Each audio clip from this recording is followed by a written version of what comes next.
Assalamualaikum warahmatullahi wabarakatuh. Waalaikumsalam. Ketemu lagi di seri Serawung Suluk Surakarta, dan pada kesempatan ini kita bersama dengan seorang teman kita yang menekuni dunia ekologi. Ekologi apa? Ekologi, ekos dan logos. Wah, sip. Eko itu tanam-tanaman, logos itu ilmu, Mas. Jadi kan bercocok tanam atau apa? Biar sebutannya apa itu, Mas? Nek ekologi itu sing tak ngerteni adalah ilmu yang mempelajari hubungan antar manusia dengan Alam. lingkungannya, Lingkungan. atau alam. Gitu. Dan jaringan Posisinya di manusianya. Sebenarnya kita semua itu kan makhluk ekologi. Kita itu makhluk sosial sekaligus makhluk ekologi.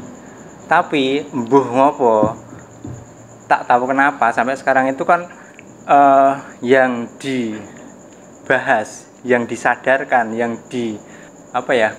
dikatakan, diberitakan itu kan yang dipikir itu kan hubungan antara manusia dengan manusia. Jadi sebagai makhluk sosial. Nah, makhluk ekologinya itu kok belum begitu muncul, terdengar suaranya itu loh. Nah, terus aku kan yo mikir gitu kan. Lah, melihat kenyataan seperti itu aku ya prihatin.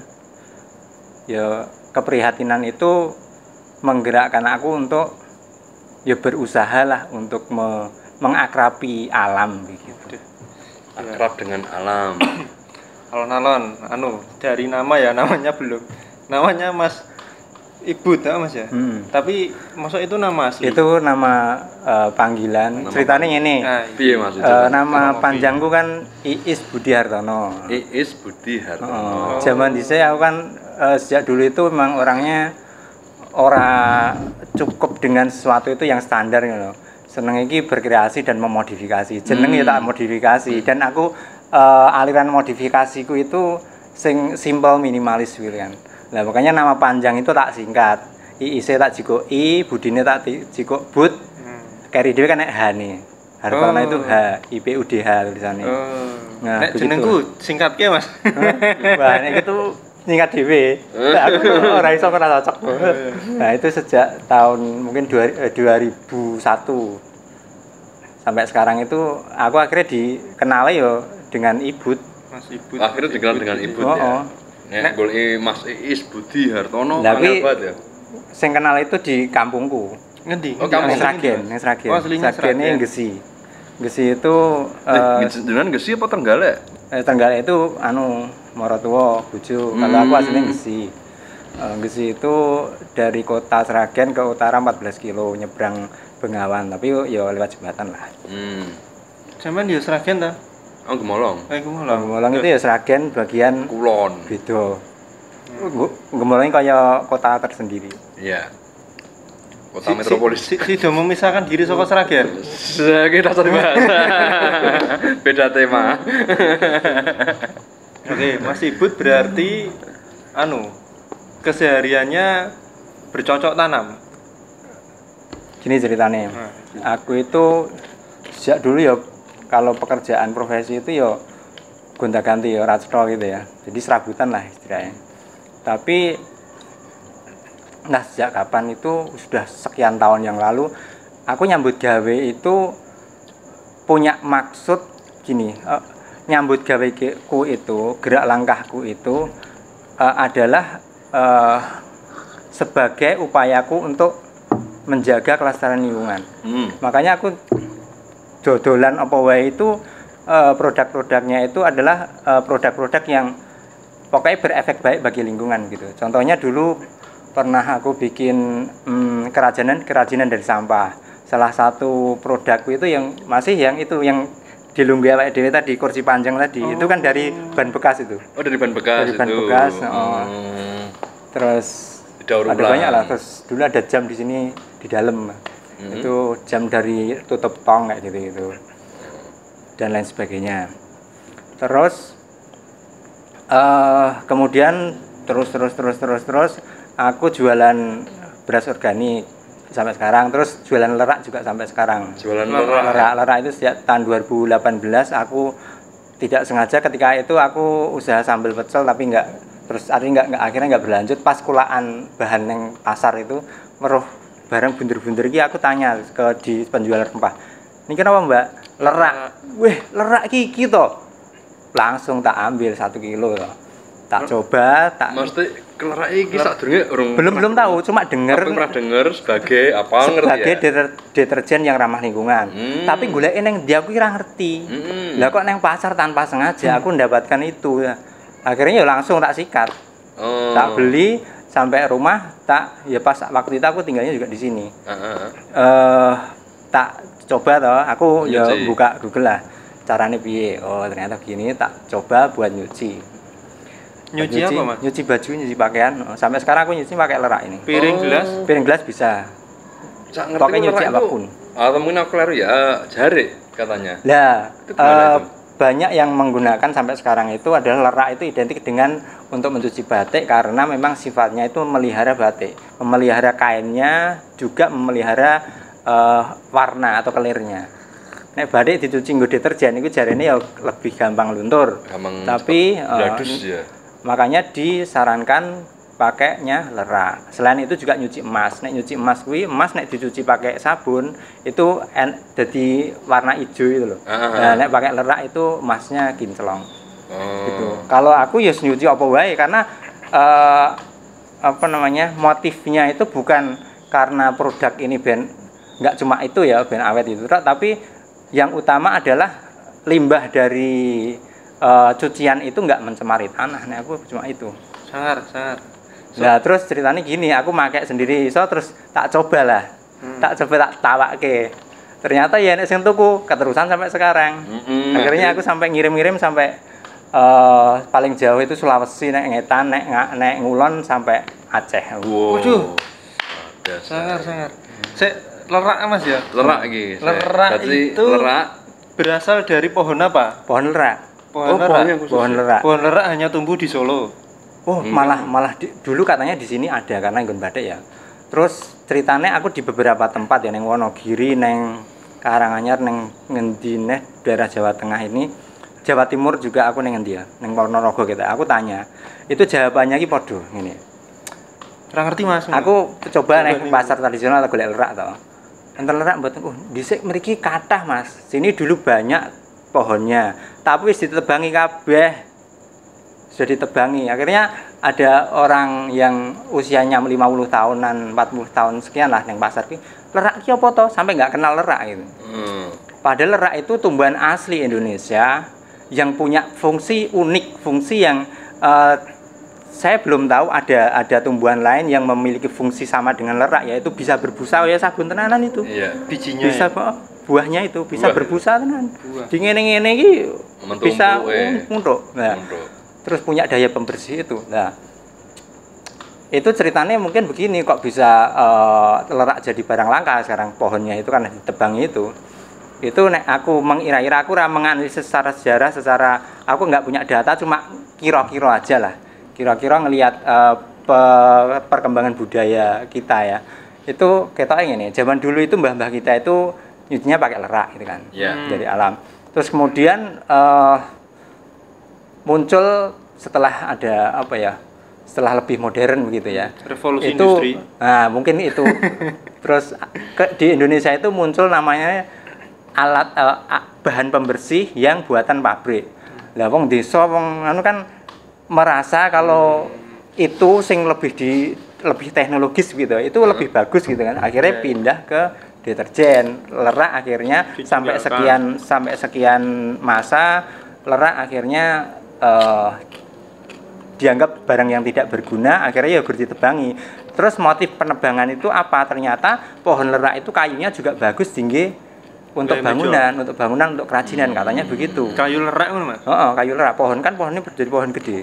Aku sendiri sampai sekarang itu belum pernah lihat pohon lerak yang gede yang berbuah. Belum pernah. Aku cuma lihatnya itu pohon yang masih kecil, sing tak deder yang anu. Ini lagi proses deder ini ya? Deder itu ya dulu pernah sampai 1 meteran itu, terus tak tinggal neng desa suwe itu nenggon pot kan kering mati itu. Tapi sing tak kasih ke temen sampai yang di Banyuanyar itu temenku Itu dia miara sudah sampai 3 meter sekarang ya tak kasih itu. 3 meter. Oh, 3 meter. Terus lerak itu menurut referensi yang tak baca itu berbuah ketika umur 15-an tahun gitu. Tapi lama juga ya. Tapi kemudian baru awal Februari kemarin itu aku ngobrol-ngobrol, aku dapat kenalan baru gitu kan dari belum pernah ketemu, cuma ketemunya lewat ya HP lah jam saiki. Magelang itu katanya bisa 6 tahun bisa tumbuh, dan alhamdulillah ya sekarang itu beliau itu namanya Mas Yudi itu menggerakkan, dia kan pernah kerja di LSM jadi ngerti pengorganisasian masyarakat gitu kan, akhirnya dia itu menggerakkan masyarakat untuk nanam lerak sampai sekarang itu. Menanam lerak nanti 6 tahun 7 tahun kemudian bisa panen terus. Dan selain gerakan menanam juga dia punya gerakan satu lagi yaitu riset dan development lerak. Akhirnya Magelang tadi ya? Di Magelang, terus riset dan developmentnya di Purwokerto. Jadi lerak insya Allah akan muncul kembali. Itu bedanya dengan deterjen apa Mas? Bedanya harganya adalah atau daya bersihnya atau ekonomisnya atau kalau harga mungkin relatif ya.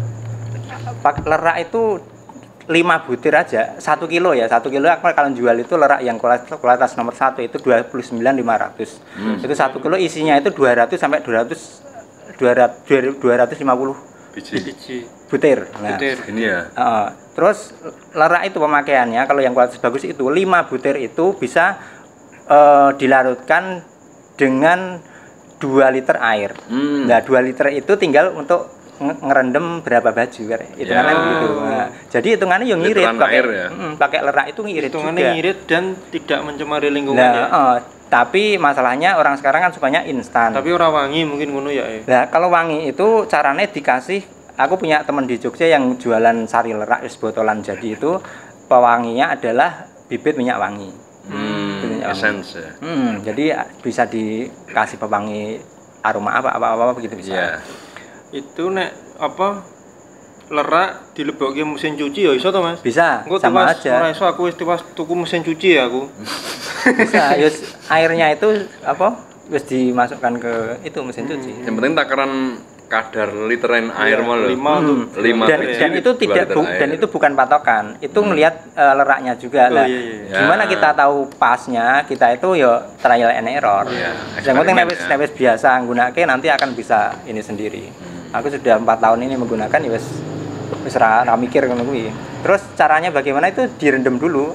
Ada yang kalau kondisinya sudah kering itu kita udah keras itu direndam ya 12 jam sampai 24 jam gitu. Lama juga ya? Tapi nek pas masih lunak itu cuma direndam 1 jam atau tanpa direndam pun bisa masih seger itu. Tanpa direndam yang bagus yang enom atau sing tua? Kalau sing kabeh yang bagus itu yang tua. Tapi tua ketika masih dipetik itu masih lunak. Tapi lama-lama kemudian kalau sudah mengering itu kan mengeras. Kadar airnya apa menguap toh. Nah itu perlu dikum dulu ben empuk. Maksudnya memudahkan peremasan. Nah kalau kalau aku kan pakai sekali menyuci ya makainya langsung dari butiran itu. Jadi cuma pakai tangan aja. Tapi kan skala besar tinggi nyetok gitu ya. Nyetok gitu ya pakainya ya blender. Cepet. Intinya diperes lah terus dihancurkan, diperes kayak ibaratnya kayak kelapa lah, diambil santannya gitu. Itu sekarang masih ya jual beli lerak ya jenenge? Masih, Tapi belum pernah lihat pohonnya. Belum pernah. Berbuah. Belum pernah. Lebih terusan. Lah aku ngambilnya kan ya dari pasar. Pemanen. Sekarang ada 2 supplier, yang satu itu dia bakul ngambilnya dari petani di perkebunan Jawa Timur ujung sana. Terus satu lagi yang dari petani juga aku pernah ke rumahnya tapi jarene nggon lerak kuwi luwih adoh neh, nggone blusuk banget. Kuwi petani itu. Yang kuwi daerah Jawa Timur juga. Jawa Timur juga. Kuwi aku ya urung ndelok wite, cuma langsung lihat di rumahnya aja wis panenan gitu. Ning Google ono gitu ya Mas Wite. Nek cuma gambarnya aku tahu tak nek fotonya. Penting kan ketemu langsung loh. Nah, nek salaman loh. Hei, aku tahu. Sering menggunakan buahmu loh. Berarti Mas Ibut ready stock itu lerak. Kemarin tuh sempat vakum. Akhirnya aku ya golek-golek nang pasar itu yang kualitasnya nggak begitu bagus. Enggak misalkan gini sing nonton pengen Tapi kalau order itu nek kan sekarang, bisa ya. sekarang alhamdulillah masih stoknya masih banyak sekarang. Baru aja kemarin aku mendatangkan itu 20 kilo ya masih banyak. ada ya? Terus kalau kurang tontonan juga aku punya link yang bisa melayani. Langsung kontak ke Instagram @kebunibut gitu. Kebun Ibut atau ya WA. WA. Nol. Instagrammu apa Mas? Sebutkan loh, apa? Lah ya kebun ibut. Kebun Ibut. Kebun Ibut. Di DM wae. Oh, Timbang aku Kebun Ibut. nulis Kebun Gandeng. Ibut ini. Gandeng. Kebun ibut ya teman-teman. Ini Langsung lho lerak langka lho. Ngono ben nek pohone ra ono piye. bukan langkane anu niki mau lho, isu pencemaran lingkungan iki mau lho, Mas. Ya karo anu barang, karo gaya barang lho iki ben langka. Terus sekarang itu juga banyak yang nyari lerak itu dipakai untuk dibikin ekoenzim. Ekoenzim itu kan cairan serbaguna, cairan fermentasi yang terbuat dari bahan dari sampah buah sama sayur sama gula sama air. Untuk Itu dok. Itu tinggi pupuk bisa, untuk pestisida bisa, untuk nyuci piring bisa, untuk hand sanitizer bisa, untuk obat kumur bisa. Itu cairan yang luar biasa itu penemunya orang Thailand. Sekarang di mana-mana ada komunitasnya ini aku dhewe rong gawe. si Thailand jenenge sing tatung tipe-tipe tangmu. Alah. Langsung tatung nu. Itu ekoenzim lah. Terus ekoenzim itu banyak yang menggunakan di proses yang kedua itu dikasih lerak. Makanya yang beli ke aku itu juga banyak yang dibikin ekoenzim. Ekoenzim ya. Itu mbah-mbah kita menggunakan lerak untuk mencuci itu fix, Mas. Ada informasi Aku dari belum pernah. naskah atau dari Nah, kalau dari naskah dari data itu belum, cuma dari omongan. Dari cerita, terus dari temanku juga itu ada yang pernah dia itu make zaman cilikane kuwi. Nek adus neng kali to, pinggir kali ya nek pohon lerake, sabune yo lerak jeglok kuwi langsung ditutuki nggo watu, dienggo sabunan. Oke, pertanyaan selanjutnya begini. Mengetahui bahwa lerak itu bisa untuk mencucikan trial error ya. Ono sing pernah mangan ora? Atau itu beracun enggak sih? Aku sendiri pernah nyoba. Dulu. Itu barang beracun itu. Oh, beracun. Ngandung kandungan saponin itu beracun. Tapi aku pernah nyoba. Aku kan tukang mangani apa? Suket rumput tak coba. Apa tak coba.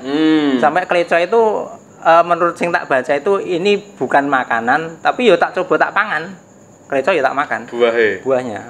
Terus? Jadi yo baik-baik saja sampai sekarang itu aku sering nyoba-nyoba apapun pokoknya. Aku tak makan termasuk babi ora tahu, tapi nek kire aku zaman kecil pakananku lak kire. Iya. Makasu.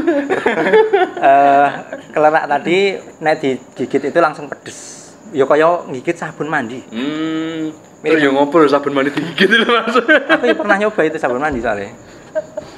Rasanya apa? Gitu. Nek iki secara untuk cuci piring gelas itu Aman.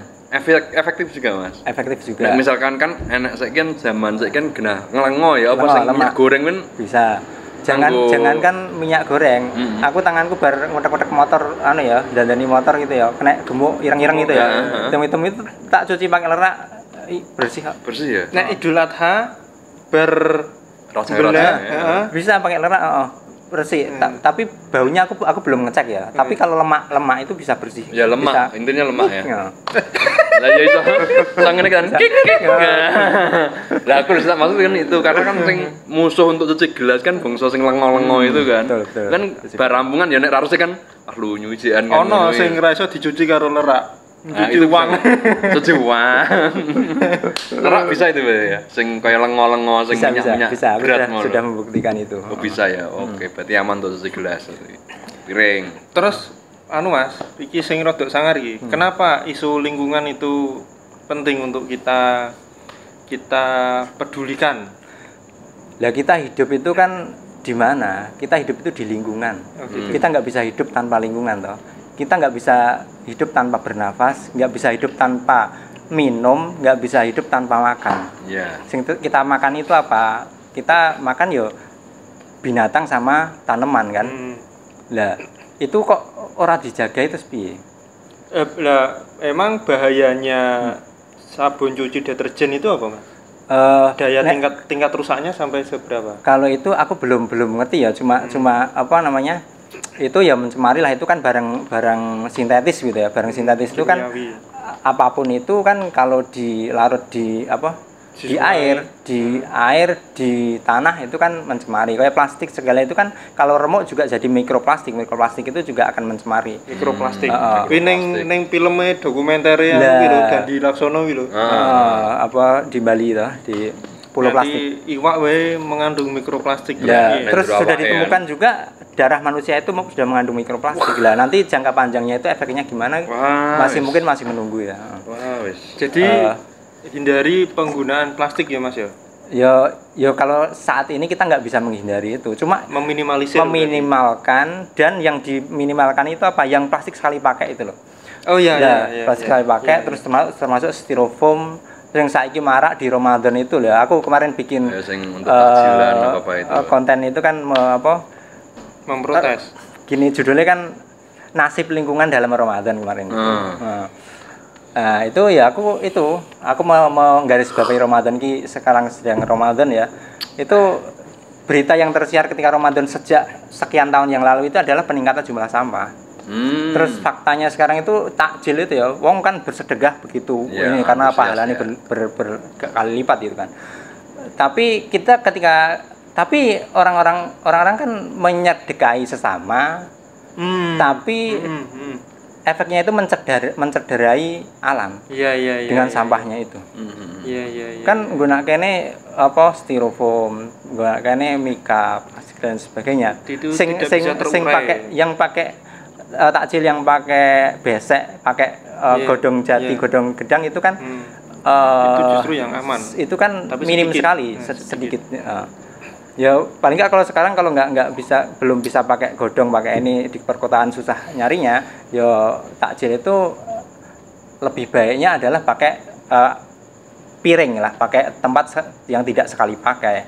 Pakai piring kan bisa dicuci dan ada masjid yang pakai cara itu juga ada. Mengejar praktis tapi dampaknya di lingkungan lah, itu dampaknya ke depan di ini. Nah, itu satu ya, itu logika sederhana ya. Kemudian aku bisa sebegitu sejak tahun 2014-15 aku begitu fundamental banget, begitu mungkin ada yang menyebut aku itu militan lingkungan gitu ya. Radikal. Itu karena apa? Karena itu setelah aku membaca 2 buku aku. Wah ini apa ini? Bukune Mbah Masanobu Fukuoka, itu orang Jepang, penemu pertanian alami. Judulnya buku itu buku fenomenal, buku ini ya. Judulnya Revolusi Sebatang Jerami. Terkenal itu. Aku juga untuk aku fotokopi pinjem temanku. Aku fotokopian. Terus yang kedua, buku satunya itu 2 buku yang mempengaruhi pemikiranku sampai sekarang, pemikiran ekologiku. Yang satunya Revolusi Sebatang Jerami, yang kedua buku Agama Ramah Lingkungan, itu tulisannya Dr. Mujiono Abdillah, orang Indonesia, tahun 2001. Itu diangkat dari disertasi beliau. Secara singkat ngomong tentang apa itu, Mas? Fukuoka itu gini ceritanya. Dia itu orang Jepang ya. Orang Jepang kan terkenal teknologinya, maju gitu kan. Menurut dia, setelah dia teliti itu, menurut pengalaman dia dan penelitian dia, pengamatan. Sebelumnya dia kan peneliti di laboratorium pertanian gitu kan. Teknologi ini ya gur menyibukkan orang, bukan memudahkan orang. Orang akan hidup memiliki ruang, memiliki waktu yang lapang untuk kegiatan spiritual ya. Itu ketika dia bekerja, terus dalam hal itu adalah bertani secara alami. Caranya bagaimana? Kita menyerahkan proses pertanian itu kepada alam. Karena alam itu bekerja sendiri. Ceritanya begini, awalnya dia itu kan usia 25 tahun. Itu dia merasa stres, jadinya apa? Depresi, kayak depresi gitu. Jadi kerja di laboratorium itu kan. Dia naik kereta pulang ke kampungnya itu, di pinggir jalan itu di prefecture prefecture ki apa ya nama kampung apa gitu ya istilahnya prefecture itu ada didelok ki enek tanaman padi atau gandum ya itu kok subur banget liar itu ya terus kemudian dia mikir lah ini ora diopeni ini tumbuh secara liar kok subur sekali akhirnya dia mikir bagaimana oh ternyata sebenarnya alam ini sudah punya sistemnya sendiri mekanismenya sendiri tanpa harus ada campur tangan kita akhirnya dia menemukan sistem pertanian alami itu dan dia dulu waktu pertama yo edan.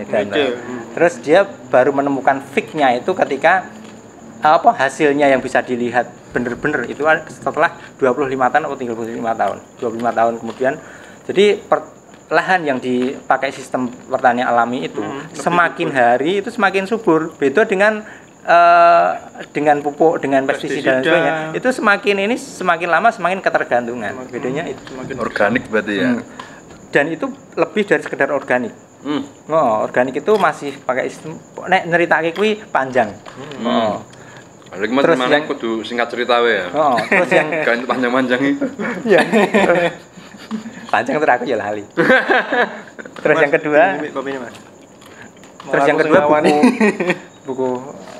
buku satunya itu punyanya Dr. Mujana Abdillah itu jadi mengungkap pandangan Al-Qur'an terhadap lingkungan. Terhadap lingkungan. Terus di pengantarnya itu dari pastor apa ya sing dari Katolik pemuka agama Katolik. Itu ya mengungkap Bible lingkungan di mata Bible. Oh, iya. Terus aku mempelajari kuwi. Lah pemikiranku sebelumnya nek kita peduli pada lingkungan itu kan cuma cuma berada di ranah akhlak. Sak ngerti ku akhlak. Tapi setelah baca bukunya Pak Mujana Abdillah, ternyata enggak cuma akhlak, ini wis akidah, wis tauhid.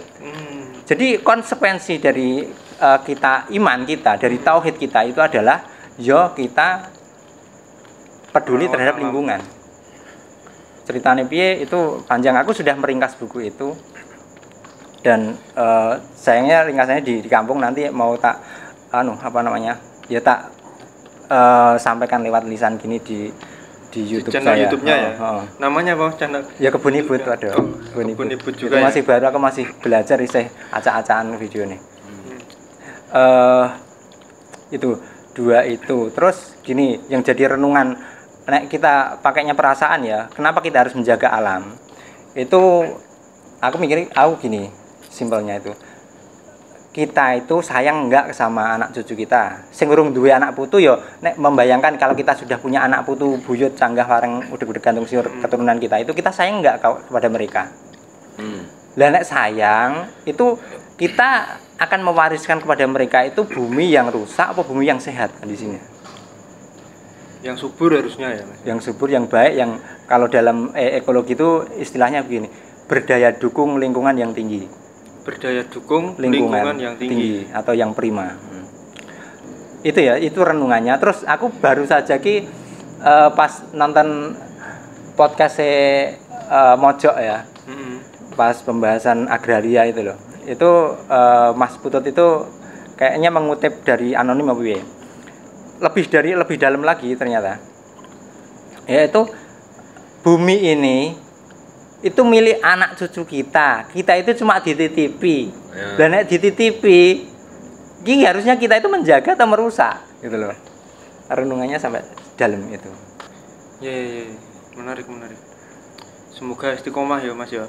Ya nganu iki ketok. Dunia sepi kan ini kan. Pernah diece wong to Mas? Nek diece wong katanya secara ini enggak pernah, tapi yo aku ngelihat orang-orang kok yo belum sadar ya. Enggak gitu ya. Terus tapi alhamdulillah ya sekarang itu sudah kesadaran lingkungan itu sudah tumbuhnya pesat ini. Aku nek mau di media sosial gitu ya. Khususnya nek aku kan di Instagram itu, wis gerakan lingkungan itu udah banyak banget yang ini menggerakkan ya anak-anak muda itu. Jadi dari minim sampah, dari pakai bahan-bahan sing ramah lingkungan kayak gitu itu udah terutama itu minim sampah itu yang banyak sekali itu gerakannya. Minim sampah itu gimana, Mas? Minim sampah itu ya contohnya itu tadi kita kalau belanja nggak pakai kantong plastik, Nggak bawa pakai kantong kresek sendiri. ya, bawa Terus sampai tas sudah sendiri. ada toko sangat itu di Surabaya sama di Jakarta ya, mungkin di kota besar lain sudah ada. Di Solo kita belum ada. Itu toko ya bahan untuk keperluan sehari-hari lah. Itu nggak menyediakan wadah. Jadi diwadahi toples-toples, mana kacang, apa gandum Iya, dan sebagainya iya, itu lah iya. ada toples-toples engko wong ki nggawa wadah dhewe. Oh, enggak ada dewe. Itu menarik nek jadi kebijakan. Misalnya saya dulu Bupati Pati itu pernah membuat kebijakan itu. Warung-warung Alfatut dan Indotut itu Indotot. 2 apa 1 ya aku lali. Itu tidak diizinkan untuk itu menggunakan Plastik. Aku tahu tuku mie sedap toh. Tahu tuku mie instan toh. Mie instan kan rada akeh ngono ki. Terus ora dikai plastik. Nah, terus mbok kerdus sih. Aku sedih karo seneng. Sedih aku kerepotan nggawa meskipun tak lebokke jok ya. Tapi aku seneng, wih sangar men iso gawe aturan ngene iki. Nah, ketoke kudu ngono Mas. Dadi saka ngisor rada angel saka dhuwur lho ya. Dulu kan Digedhok ya sekian keputusan tahun iki lho. beberapa tahun yang lalu kan ya ada kantong plastik berbayar itu kan. Ada. Oh iya. Ada. Terus yang sekarang berjalan tanpa dikasih wis nggak mengeluarkan kantong plastik sekarang Gramedia. Gramedia sampai sekarang pakai itu. Pakai Nggak pakai nek tuku buku ning Gramedia tau ora dikai kantong plastik. tote bag ya. Oh, disediakan sana juga jual tote bag itu. Nek ora ya nggowo wis dicangking dhewe. Iya. Pokoknya sana wis nggak nari pakai plastik nggak. Dulu pernah pakai plastik nggak. Nek wis sekarang wis ora dikai. Oh gitu. Itu karena begini nek saya nonton cara masyarakat menganu sampah itu kan podo karo zaman biyen. Misale bar kondangan entuk godhong terus sampai diguak ning mburi omah. Terus sego kanu dipakane pitik. Sama-sama caranya berperilaku begitu. Nah, sampai sekarang ke bawah ini kan sampahnya beda. Sampahnya Zaman beda, biyen kan materialnya organik ya Mas. beda. Betul. Diuncalke mburi omah ngono ra Bisa apa-apa. dadi pupuk. Nek saiki sampai plastik terus itu kan rada Ya plastik semua kan sing ngerusak iya, itu. kudune kan perilakunya juga malah ya sampai beda kok. Bedanya itu organik sama anorganik. Jadi istilahnya itu compostable sama yang uncompostable. Bisa dikompostkan sama yang nggak bisa dikompostkan. Oh, gelas gini kan ya nggak bisa dihancurkan juga kan. Tapi kalau ini kan masih daya tahannya Lama. nggak jadi mikro nek plastik itu kalau sudah hancur pun jadi mikroplastik. Ning jero omahmu mesti ana plastik sing diwadahi plastik. Iya toh. Ngerti weh. Terus ya gitu. Isu lingkungan cukup menarik dan Mas Ibut cukup revolusioner dalam berperilaku. Kuwi ana pertentangan ora Mas? Misalnya dari keluarga atau dari apa kan mesti ana sing rewel to ngono iki. Ya aku ya belum bisa mempengaruhi walaupun keluarga. Aku ini tipe orang sing ora ora politisi ya. Jadi ora ajak-ajak gitu loh. Jadi wis sampe melakukan sendiri, wong nek ndelok iki apik ya wis tirunen, nek ora ya wis. Jadi aku enggak ayo ngene-ngene itu enggak terlalu lah. Memang politisi ajak-ajak. Oh iya. Aku bukan tipe perayu kita gue. Oke, menarik Mas. Nek itu persinggungan dengan Mbah Nun itu ceritanya gimana Mas? Ceritanya kalau Mbah Nun itu aku sebelum tahun 2000 ya. Tahun 2006 2007-an kita ya. Aku waktu itu kan jadi pengangguran itu kan. Jadi pengangguran ini sabaku nang perpustakaan. Nang Sragen to. Wae ngontel dari Gesi itu lulus SMA itu.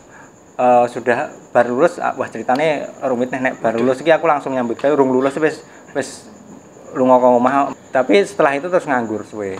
Nang omah wis ngontel kerjaanku ya ngontel tekan Sragen itu 14 kilo nang perpustakaan. Nang perpustakaan wis maca. Aku bacaan sing paling ngene iki Mbah Nun ya. Buku apa waktu itu? Buku itu yang pertama kali disentuh Demokrasi Larai Bafi sama apa ya? Marquesol. Marquesas sililit sang Sililit sang kiai sama apalah aku lupa terus sing Inul kayak apa kayak Inul kayak lucu kayak asik kayak sing anune Inul pas waktu nah Tertarik terus ya, aku dari gayanya nulis wah iki ketoknya santai cengengesan tapi dalam ini aku terus terinspirasi aku nggak menyengaja tiru-tiru nulisnya gitu enggak tapi kemudian aku suka nulis nulis esai kayak gitu itu terus tahun 2012 aku kan ikut di komunitas sebelumnya kan tahun 2002 itu aku mulai suka nulis puisi nganggur kan kerjaanku cuma di rumah nulis puisi nganggur jadi pujangga ya nah, terus jadi rangga tahun 2012 aku ikut komunitas menulis di Solo ini namanya Forum Lingkar Pena. Oh, Forum Lingkar Pena FLP. Nah, ketika itu aku tetap sukanya itu ya nek konsepnya FLP itu kan sukanya cerpen, sukanya sing Ahi Uhti ngono-ngono kuwi lah, Helvi Tianosa dan sebagainya itu. Nek aku tetep bae tertarik iki karo Simbah aku. MH Inu Najib aku. Akhirnya nulisnya ya tetep dengan kayak gitu-gitu. Jadi secara alamiah aja ya pokoknya nulis esai kayak gitu-gitu. Dan aku modelnya wongnya memang sejak dulu itu penempuh jalan sunyi. Pikiranku ki beda karo wong-wong umum dari menyimpang loh. Lah itulah aku tuangkan di tulisan-tulisanku itu ya pemikiran-pemikiran kritis gitu. Terus awalnya dari tulisan itu ya dari Banon. Terus aku sampai waktu itu tahun 2014 atau 2015 itu aku dikandani nek kanca sing sebelumnya kan nek ikut mayahan pas di sekitar Solo, sekitar Sragen sinau gitu. Bareng ya. Pas mayahan sing insidental ngono kae kan. Terus kemudian tahun 2014 itu aku neng Mocopat. Aku 2 kali waktu 2014 itu. 2014 ya. Di Mocopat itu sana wah ini asik iki. Asik. Terus bar kuwi aku kangen rasane lah. Iki golek jadwale Mbah Nun iki ngendi ya? Tak goleki, ternyata ketemu Suluk Surakarta, tempatnya di sana. Tak parani iki pas tahun 2018 itu. Tak parani, loh kok renek iki? Renek Mbah Nun kok sepi ngene. Oh. Ternyata terus baru dijelaskan kayak di sana itu aku kan perkenalan kan karo Mas Umar karo jenengan kayak terus kan perkenalan terus diceritani ternyata ada simbol-simbol kayak gitu. Akhirnya kan betah di situ. Aku merasa di Solo di Makyah itu aku merasa menemukan diriku sendiri. Wih. Tenang, menemukan diriku sendiri. Aku malah hilang. Karena apa ya? Aku punya pemikiran sing unik. Nek kalau di luar iki koyone ora ditampa apa piye lho, kok beda. Tapi ketika di sana aku menemukan orang-orang yang punya pemikiran-pemikiran yang unik juga para pejalan seni. Iso saling nompo ngono. Lah, aku merasa iki tempatku ini, ruangku itu. Dan sampai sekarang aku mengakui bahwa aku enggak iki bukan cuma proklamir ora jargon gitu, ora slogan ya.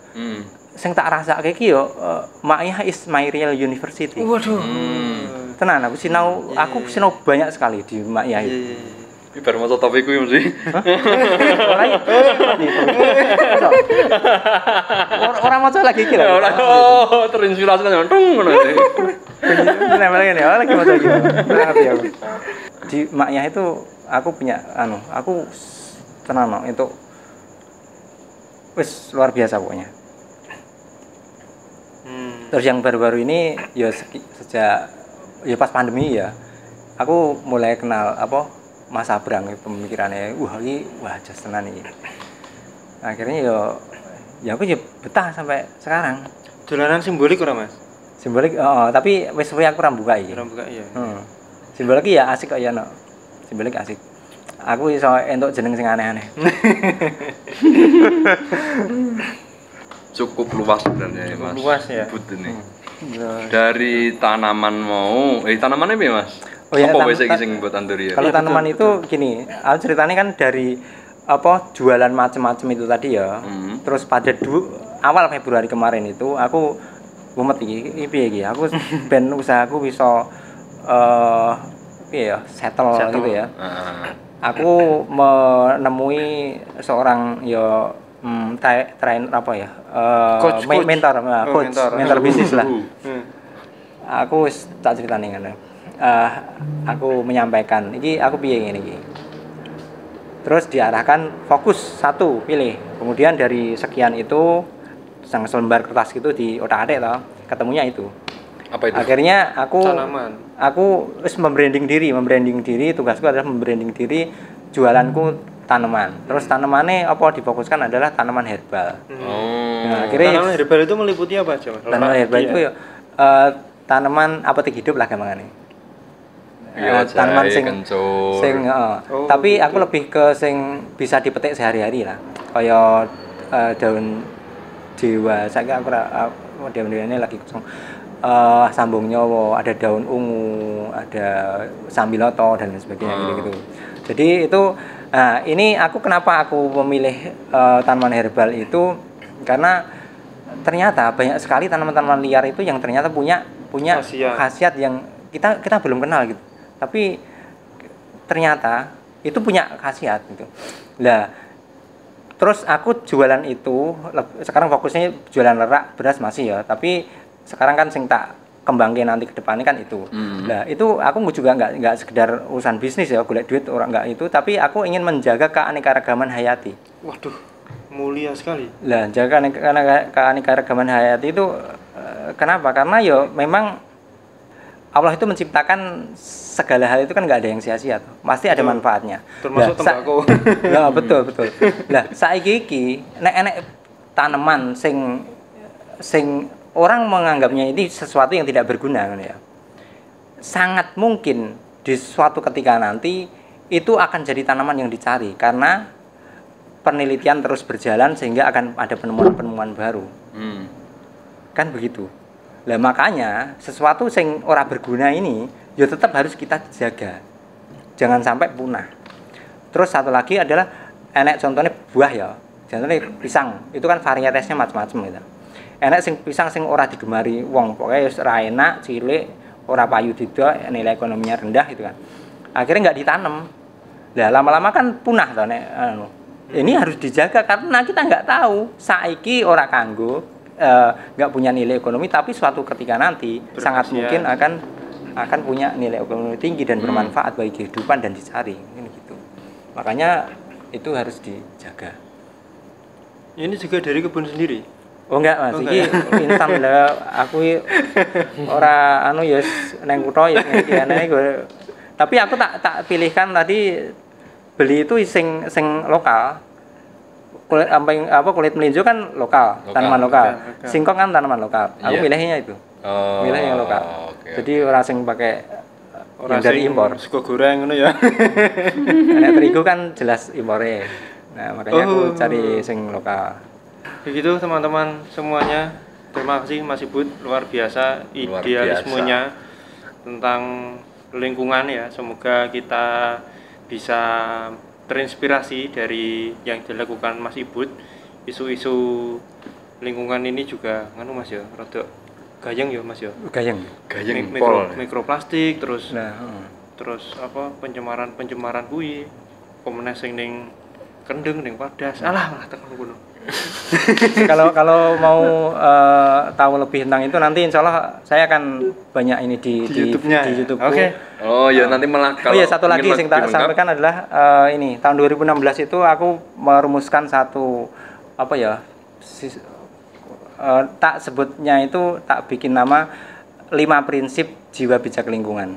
Situ ada dasar filosofinya dan juga ada penerapannya. Bagaimana kita itu nanti insya Allah akan saya sampaikan di YouTube saya secara serial gitu. Nanti bisa mampir ke YouTube-nya Mas Ibut, ke Instagram-nya Mas Ibut, siapa tahu. Tapi kudu dijajal sing lerakmu Mas ya. Nah, kudu dijajal boleh, itu. Kuwi mau sing ngarep diweke aku mau to, sing kae mau to. Rong kilo. Boleh. Tak gawani lerak. Siap.